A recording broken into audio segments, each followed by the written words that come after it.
a Nugget MPU and driver board, system 3. And somebody has removed a bunch of the components from the Nugget driver board. I assume they're not required for Nugget. And I've got them working now, so let's boot it up. The problem with this board ended up being that the DS1210, which used to be right here, had been affected by corrosion from the lithium cell battery, the coin cell battery that was right there. And it had corroded the DS1210 as well as some of the tracks where the RAM used to be. And I have installed one of the very nice Pinatech System 3, Gottlieb System 3 6264 RAMs.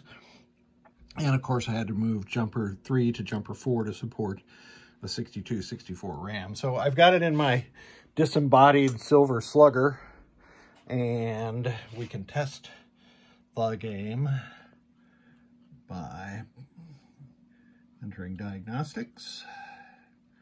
Memory test okay. Lamp check. Now all the lamp matrix circuitry is still on this board, so I would expect all those to be working, and in fact they are. Next test is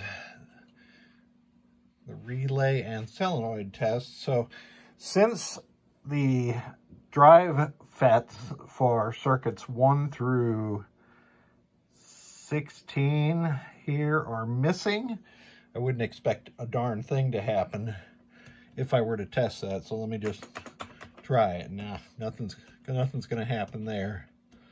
Oh, here, it's right in front of me, it says not used. What was I thinking? Okay, so we finally got into one that we can test.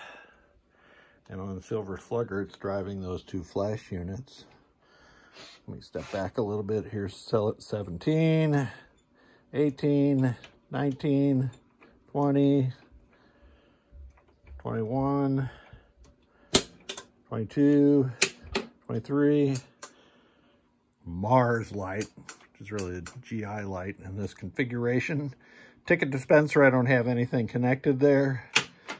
28's not used on silver slugger, but it is driving a coil.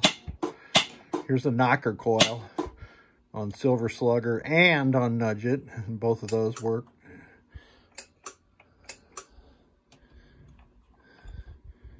So this looks to be working perfectly now.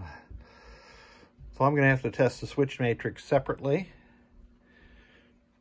And let's see about display test.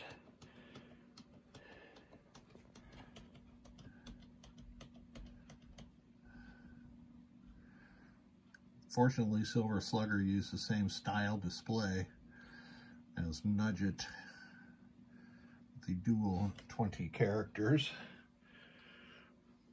And this might be interesting.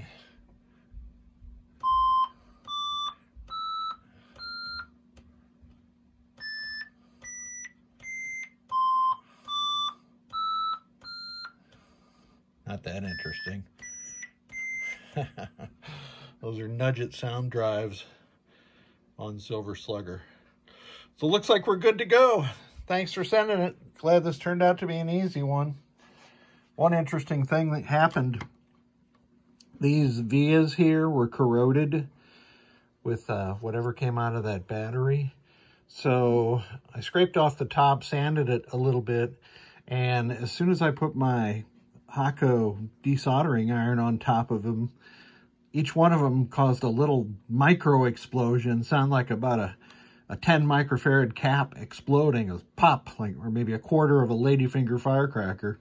Scared the bejesus out of me. And then since it had dripped down here too, same darn thing happened there.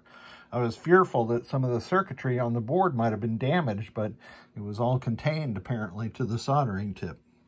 Thanks for sending them.